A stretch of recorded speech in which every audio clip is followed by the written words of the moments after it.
Good afternoon, Space Cowboys fans. We are back with episode number 2.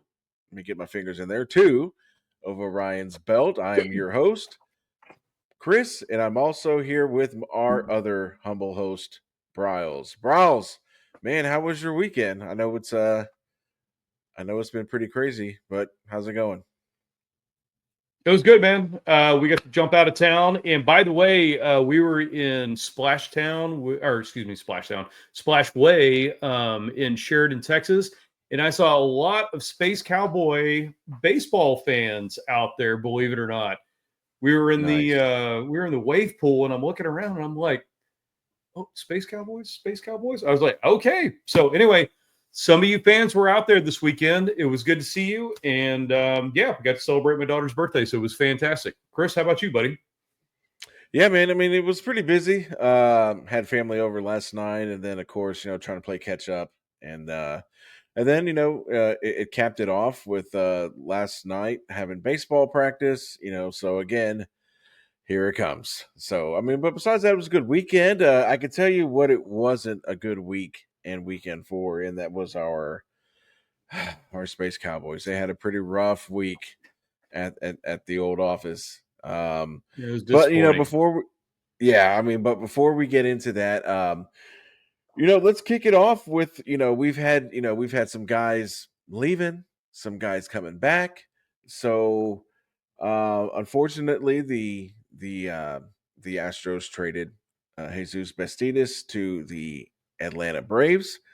So, unfortunately, we will no longer see him playing shortstop or second base for the Space Cowboys, which kind of makes sense now with all the moves that, all the corresponding moves that went after the trade deadline a week and a half ago. I mean, so it's unfortunate. I mean, he was a big factor to the playoff push and the championship run that they did last year. I mean, so, he's a Huge. hell of a defender.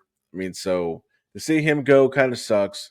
But to put me back in another great mood, man, I swear, I don't know what it is, but the Astros cannot just seem to part ways with John Singleton. John Singleton is back. The bat flip is back in Sugarland.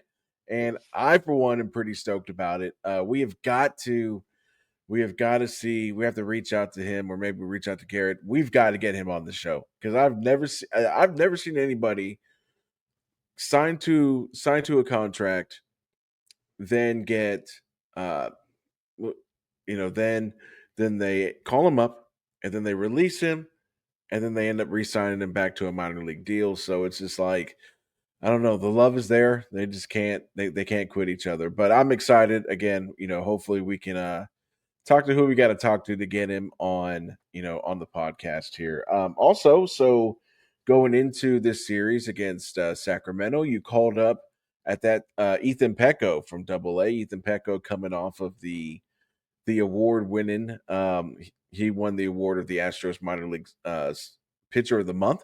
So his icing on the cake with that, he gets called up to AAA, and we'll get into his start that he made on Wednesday. So again, as we kind of break down this last week in Space Cowboys baseball, like I said, it was kind of a rough week. It went, it didn't go the way that we were hoping it would go, but hey, that's baseball sometimes. So before we go into this, breakdown, Browse, you got anything to add?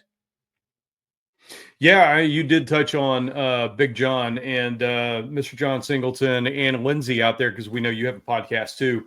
Don't go selling any property in Houston. Why? Because this is pretty much where you're going to need to stay. Because Yeah. Chris nailed it, man. But we keep signing this guy to a contract over and over again, and he's definitely earned it. I was going through some of the notes, and one of the things I didn't know that popped up that Garrett mentioned to us is that he's got a 22 game Space Cowboy on base streak, which There you go. I had no idea. But I mean, if you think about it, like if he's been on base for the last 22 games, I mean, that's spanning back a while now. So anyway, he's obviously proven that he deserves to be on this team. So anyway, glad to see that. You did touch on Bastidas. The one thing I will say about him is that yes, he was an excellent defender, and we're really going to miss him in Sugarland. But at the same time, the reason we're going to miss him in Sugarland is because somebody wanted him even more than us. So that means that he's a really good baseball player. We wish him nothing but the best moving forward, and hope he gets to fulfill his dreams and get up to a big league club. If it's not going to be with us in the Astros, then hey, if he can make it to any team, by all means, man, go out there and get it. So I'll say those two things. And then the other thing you did mention, it was a very rough week for the Space Cowboys. But, hey, look, we've got a lot of firepower on this team now, especially with some of the call-ups and rehab starts that have been, just absolutely stalking the Astros team. So a lot of that talent that was sitting there in the Astros has come back down to Sugarland. And I'm really looking forward to seeing what they can do to help the Space Cowboys, finish the season off strong. So those are the biggest notes that I had over this week. No, I mean, yeah, I mean, I agree. But let's go ahead and get into it. So Tuesday, they took the L, 10-9. The notes that I have for that game is, you had Javier making his, now come to find out, is his final start, his final rehab start, because he will be starting tonight against Boston in Houston. He went 3 and 2/3, gave up 1 run, 4 walks, 6 strikeouts. So it looks like he's still kind of trying to figure out the command. But like, I mean, so like again, he was never going to go more. He was probably on a pitch count, so that's probably why he was probably pulled, and he wasn't allowed to finish the inning. But the big offensive performance you got from Luis Castro, he went 4 for 5, 4 ribbies, hit home run number 11 on the season. But again, it seems like what the issue is going to be this week, or my opinion, or my apologies, last week against Sacramento is pitching. Pitching kind of burned you the series. You had Fleury come in, gave up 5 runs, and then you had Taylor Scott come in and give up 3 runs. So those are the guys that came in. I don't remember off the top of my head in what order, but you had Javier give up 1, and then between those two they gave up 8. So the pitching was kind of the sore thumb for that game. But yeah, I mean, like sometimes you lose a slugfest. I mean, so Brawls, do you have 10 anything to 9. for? Go Yeah, I would ahead. say Go ahead. 10 to 9 is a little rough, man. And that you're right. You nailed it on the slugfest part. What we saw in that game, and also, the games following that, is up until this point, we've got so many guys in there doing rehab stints. And we're talking Javier, who you just mentioned, JP France, Luis Garcia. We've got Sean Dubin in there. I mean, there's so many of these guys that are on the big league club that have been doing that. It's definitely interfering with a lot of what the Space Cowboys have, which they would normally have as a rotation or just guys coming in and out of the bullpen. So anyway, I think that led to a little bit of that. These guys aren't exactly on the schedule they've been used to. However, I don't want to make excuses for them, but 10 to 9, yeah, it's like, listen, if you lose a game like that, I mean, you put enough runs on the board to win it. Pitching should have been a little bit better, but hey, like I just said, if you want to give them an out on it, it's because of the kind of rotation things that have been going on. So, I can't really, blame one particular person for that. Just, let it go and then move on from there. Yeah, and I mean, we played baseball. I mean, granted, not at this level. I mean, but like No. baseball players are creatures of habits. So like if Jose Fleury is used to starting games, he's being asked to do something outside of his normal, and that's coming after Javier, right? So I think you hit the nail on the head with all of these rehab starts, probably throwing guys out of their normal routines. And again, like you said, not to make an excuse, but I think that plays into it a little bit. Um, But yeah, so we'll go ahead, and we'll move on to Wednesday. Wednesday was the AAA debut for Ethan Pecco. And Browse, how do you think it went?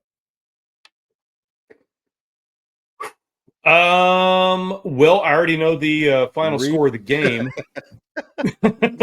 All I'm gonna say is read the title of this episode. Ethan Pecco went 2 1/3, 7 hits, 5 earned runs, 5 Ks. I mean, which Yeah. tells me that like he probably struggled with command. Maybe it had something to do with the nerves, pitching at AAA. What I was I just would, about to say. and again, I don't know this from personal experience, right? But I would assume that at some point you make that start at AAA, it's probably getting into your head. Maybe not like, like you're starting to think, man, I'm one step away, right? I'm one step away. I've got to go out and I've got to be perfect on my first start to let the Astros know that, hey, I'm here. They need to come get me. Maybe that played into it. I mean, but I can tell you this: we just talked about the bullpen routines. The bullpen came in that game, uh, pitched 5 1/3, 0 earned runs, 6 Ks.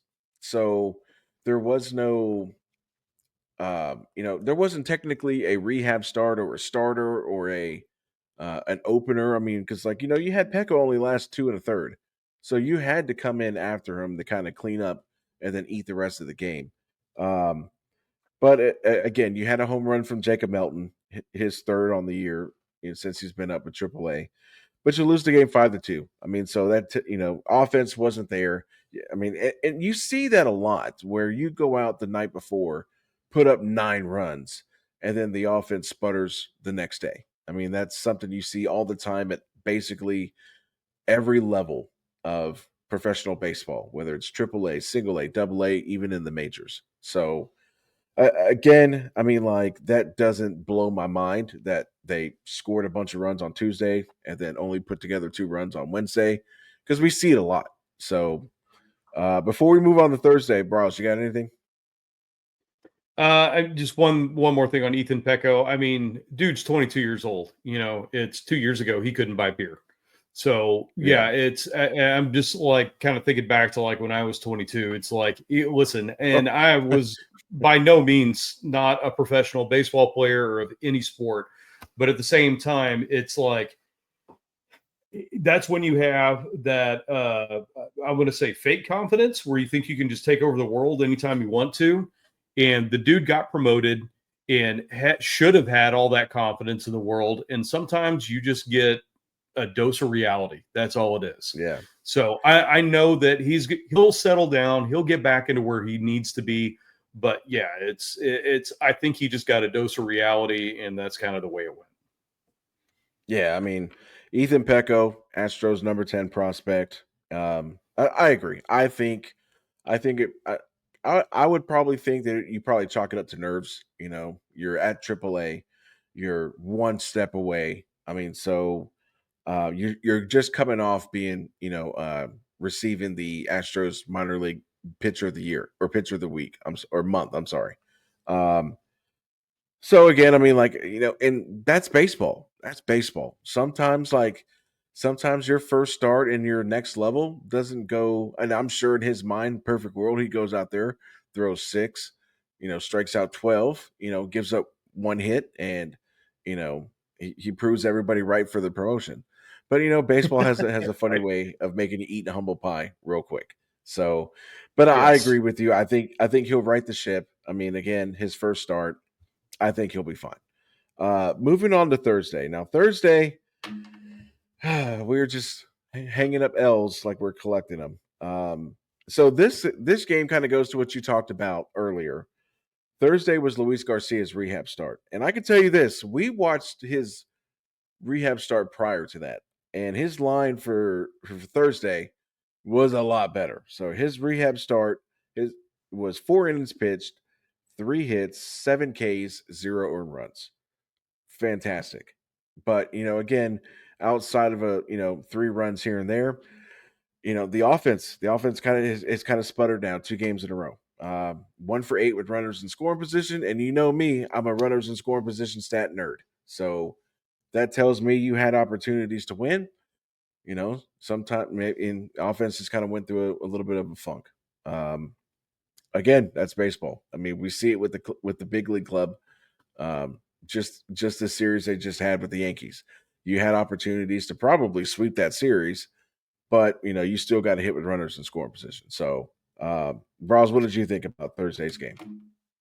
Yeah, no, it's Garcia did a 180 from when you and I saw him.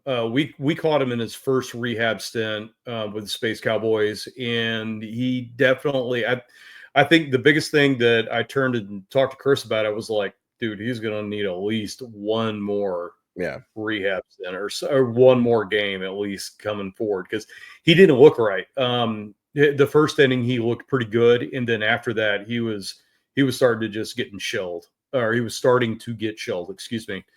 So yeah, his stat line on this one looked a lot better. And to be honest with you, I thought our offense was going to be carrying us, but unfortunately, what we saw was that it just didn't happen. And Chris, just like you said, man, it's like sometimes that our offense will sputter, sometimes it comes through. And I mean, I know that sounds very coach talk, but at the same time, it's like we expect a little bit more with the talent that we've got up on Sugarland right now. And we're hoping, to pull a win out of this, especially with Garcia and the line that he had. So anyway, it didn't happen for us. It's fine. I get it. Not, you can't have a good day every day, but hey, look, it's the good news out of this entire thing. Garcia got a good start. He got another good rehab stint out of it, and then we get to move on from there. no, I agree. Moving on.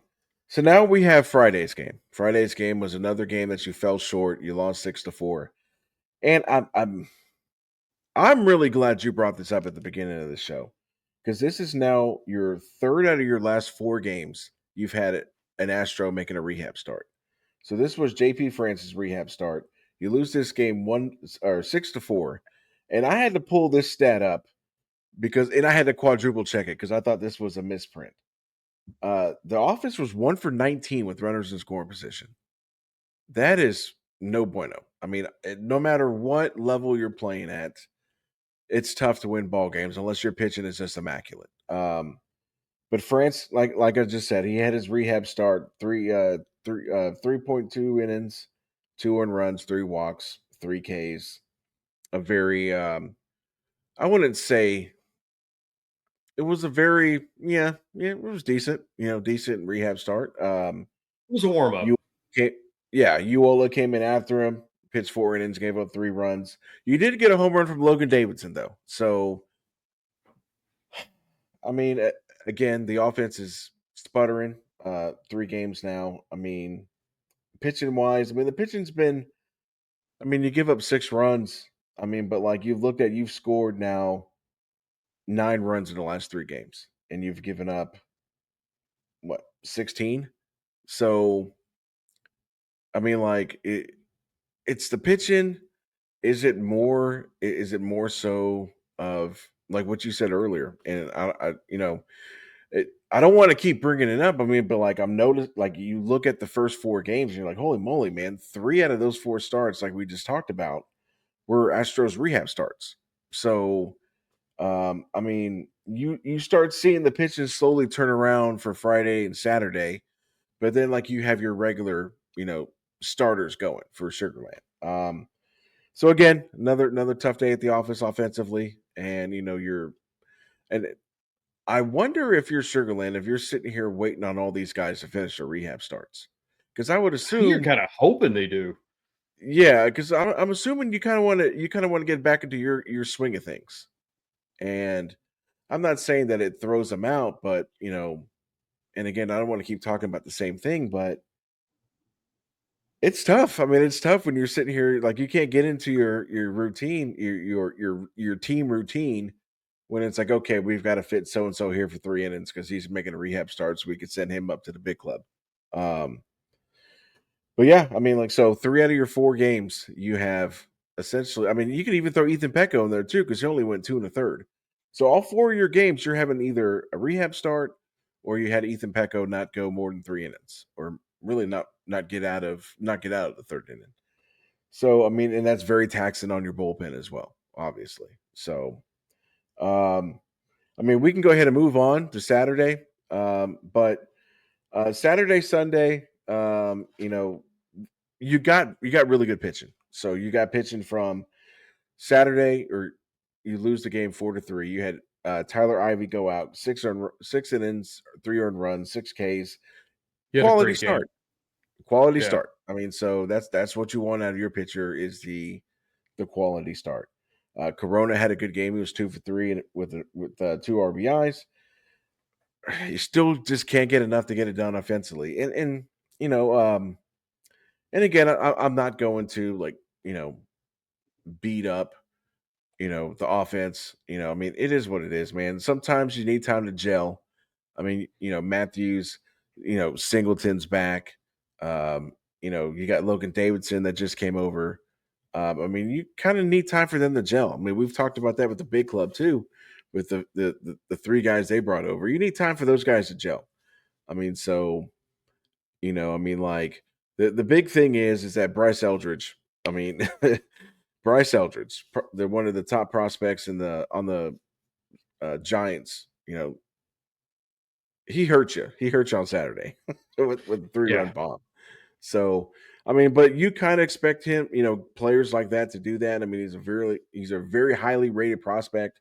I know that most of the, like last season when the Giants were buyers at the deadline, his name came up multiple times. I want to even say there was a trade.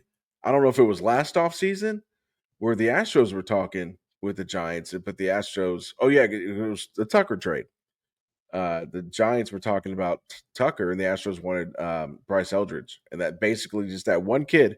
They were like, "Nah, we're good, bro. We're They were. good." Yeah. Yeah. So you expect top prospects to go off like Eldridge went off. I mean, but like yesterday's game, you get Blue Ball pitched a fantastic game, and oh, I'm sorry, no, the Bryce Eldridge 3-run bomb was yesterday. I'm sorry. And I mean, you had AJ Blueball give you 6 innings, 3 hits, no earned runs, 2 walks, 7 strikeouts, coming off of his cup of coffee with the Astros. I mean, again, 2 for 9 with runners in scoring position.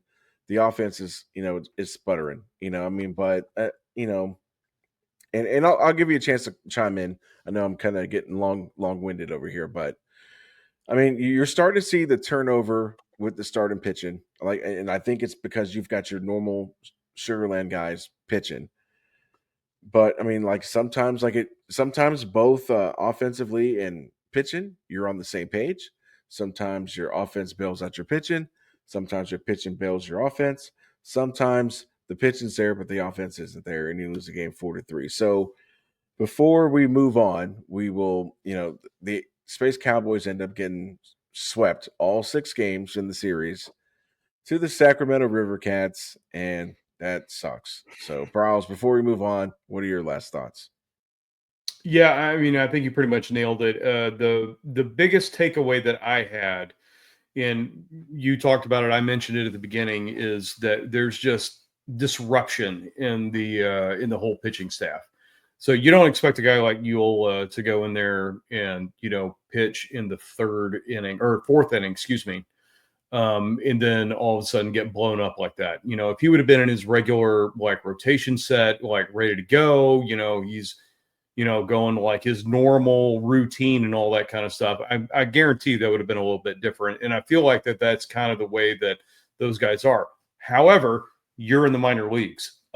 Your goal is to get up to the major league team, right? So you have to be versatile, because just because you're a starter, say in AAA, doesn't mean you're going to be a starter for a big league club, whether it's the Astros or another big league club if you get traded. So anyway, long story short, I think the pitching struggled this entire series. That was obvious. And then I also think our offense kind of let us down. And then thirdly, just like you mentioned, they ran into some really, really good minor league players that were in trade talks for everybody. And if everybody wants them, that doesn't mean they stink by any means. So yeah, it was a very rough week for the Space Cowboys, but at the same time, offense probably could have picked it up a little bit. I think pitching obviously got disrupted and wasn't just kind of on track or in sync. I think in sync's probably a better way to put it. And then hopefully they can right the ship here coming up with the next series. Yeah, that's actually a really good segue. So, what's next for the Space Cowboys? So, we are back home in Sugarland to see the Salt Lake Bees come to town. Salt Lake Bees are the AAA team for your, or not ours, but for the Los Angeles Angels of Anaheim, wherever they are at in California. So, um, yeah, I mean, it's so The hard to pick up California where they're at. Angels of Los Angeles in Yeah, Anaheim of County. Anaheim, across the street from San Diego, wherever they're at now. So I mean, what's it? I mean, what? Who? Who can we plan on seeing? So unless you're, pretty knee deep into baseball, as far as like you can recognize guys, like you have Dakota Hudson that's on the Salt Lake Bees. I know he spent a lot of his time. He came up in the Cardinal system. I think he pitched for the Colorado Rockies, and then clearly signed a minor league deal with the Angels. Um, He was in the I'm trying to Futures pronounce. game not too long ago, was he? Yeah, yeah, yeah. So then you have a guy that actually the Astros saw earlier in the year, Jack Kon- Konkowitz. That's about as far as I'm going to go. I think he's the guy that Cam Smith hit his first home run off of. And then you have an ex-Astro you'll be seeing this week. Actually, no, you won't, because he's injured. He's on the 7-day injured list. I was going to say you might be able to see Ben Gamble, but the guy that I'm going to be upset that we're going to miss, um, because he was just recently signed by the Angels, but they are probably going to call him up before tonight's game, and that's Kevin Biggio. Kevin Biggio. I thought it would be super cool to see him in Sugarland. I was hoping that maybe the Astros could pick him up as you know, just a minor league depth piece, but that never happened. It never happens. These guys always never fail to remind me that the Astros don't pick him up. So, but I mean, hey, they're 47-66, so they're struggling as far as win their record. So this is a series you could easily kind of reset, get back on track, and I could see them going 4-2 in this 6-game series. What about you, Browse? Yeah, I mean, I can easily see him going 4-2, or maybe 5-1. Heck, they might even win all 6 of these. It just kind of depends. Um, the biggest thing I think we need is we need pitching to settle down. I think that's kind of been the theme of this entire show so far. And then the other thing we need to do is, like you said, these guys need to gel from an offensive standpoint and then just move forward with it. I do agree with you. It would have been awesome to see Kevin Biggio in an Astros jersey again. Or, well, excuse me, again. Just having a Biggio in an Astros jersey again would be awesome to see. And if you guys follow the Juicebox Heroes, I will tell you that Chris has been talking about that, I think, now for the last year and a half. But we've Yes. really wanted to get him back in the Houston, at least baseball program in one way or another. And he was like, dude, you don't understand. We could get like the bobbleheads where it's like the father to Yeah. son pitch. You could do the Yeah. I mean, Father's I had Day a whole tribute, all marketing thing. that stuff. Yeah. I had a So whole anyway, marketing thing. yeah, Chris could have made the Astros about a couple hundred millions of dollars just on that alone. But anyway, I digress. Let's get back to the Space Cowboys. And, I do think that if this offense can come out there and do what they're supposed to do, if our pitching can actually settle down and realize that, hey, look, there are going to be interruptions with guys from the big league staff coming in. You probably have one more from Dubin where he's going to need a warm up. You're going to probably get one more from JP France where he's going to need a warm up. Javier's going to the big league club this week. And then just kind of, roll with the punches and go from there, man. You're a better team than the Bees are. So just go in there, do what you do, and we'll see how it rolls. Yeah, I couldn't agree more. But Well, I think that's going to wrap up this episode. We've actually, we went over the time that I thought we were going to do. So again, Wow. guys, I appreciate you guys taking the time to listen to this. Follow us on X, on Facebook, on I think we got the TikTok set up, but Instagram, basically all the social media platforms that they have going on. And again, subscribe to the Juicebox Heroes. Let's build this Orion's Belt thing so that we can take it and make it its own thing. But as of right now, we are just, we're still under the umbrella of the Juicebox Heroes. But let's wrap this up. Let's go home. I'm your host, Chris. That's my guy, Browse. And this is Orion's Belt. Go Space Cowboys.